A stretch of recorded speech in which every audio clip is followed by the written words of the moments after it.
Welcome to Kumari தெண்டல். இன்றைக்கி நம்ம கிச்சனில் முட்டை ரோஸ்ட் எப்படி பண்ணுறதுன்னு பார்க்க போகிறோம்.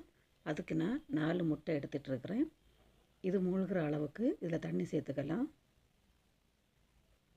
தண்ணி சேர்த்துட்டு கொஞ்சமாக உப்பு சேர்த்துட்டு வேக வச்சு எடுத்துடலாம்.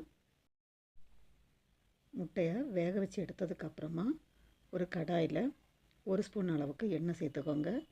எண்ணெய் நல்லா சூடாகி வந்ததுக்கப்புறமா கொஞ்சமாக கடுகு நல்லா பொரிஞ்சு வந்ததும் இதில் 10 சின்ன வெங்காயத்தை பொடிசாக கட் பண்ணிவிட்டு இதில் சேர்த்துடலாம். இது கூட கொஞ்சமாக கருவேப்பிலை இவ்வளவும் சேர்த்துட்டு வெங்காயம் நல்லா பொன்னிறமாக ஆகி வரணும். அது வரைக்கும் இதை நல்லா வதக்கி எடுத்துடலாம். நல்ல ஒரு கோல்டன் ப்ரௌன் கலர் ஆகணும். அது வரைக்கும் இதை வதக்கி எடுத்துடலாம். பாருங்கள், இந்த அளவுக்கு வெங்காயம் நல்லா வதங்கி வரணும். இப்போ இந்த டைமில் ஃப்ளேமை சிம்மில் வச்சுட்டு மசாலா சேர்த்துடலாம்.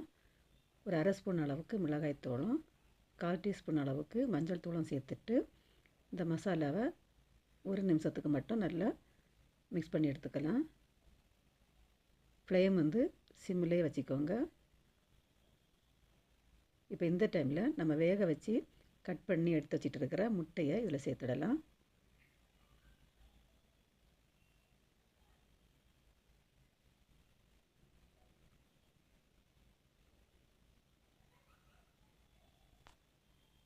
இந்த மாதிரி முட்டையெல்லாம் சேர்த்ததுக்கப்புறமா இதை மசாலா எல்லா இடமும் படுற மாதிரி இதை பிரட்டி விட்டுக்கோங்க.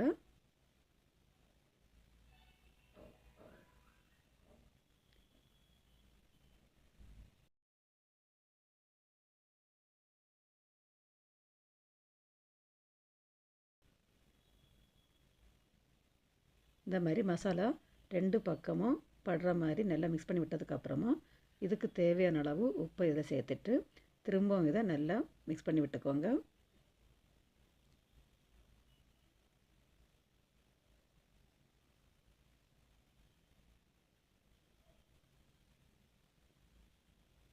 இப்போ இந்த மாதிரி இதை திருப்பி விட்டதுக்கப்புறமா 2 நிமிஷத்துக்கு இதை நல்லா வேக வச்சு எடுத்துடலாம். 2 நிமிஷம் ஆனதுக்கப்புறமா இதை திருப்பி போட்டு திரும்பவும் 1 நிமிஷத்துக்கு இதை வேக வச்சு எடுக்கணும்.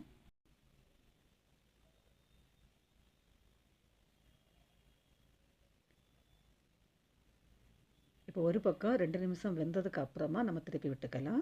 நீங்கள் இன்னும் நம்ம சேனலை சப்ஸ்கிரைப் பண்ணலைன்னா குமரி தெண்டல் சேனலை சப்ஸ்கிரைப் பண்ணிக்கோங்க. மறக்காமல் பக்கத்தில் இருக்கிற பெல் ஐக்கானையும் கிளிக் பண்ணிக்கோங்க. அப்போ தான் நான் போடுற ஒவ்வொரு வீடியோவும் உடனுக்குடன் உங்களுக்கு சேரும். இப்போ பாருங்கள், முட்டை ரோஸ்ட்டு ரெடி ஆகிடுச்சு. இதை இப்போ எடுத்துடலாம்.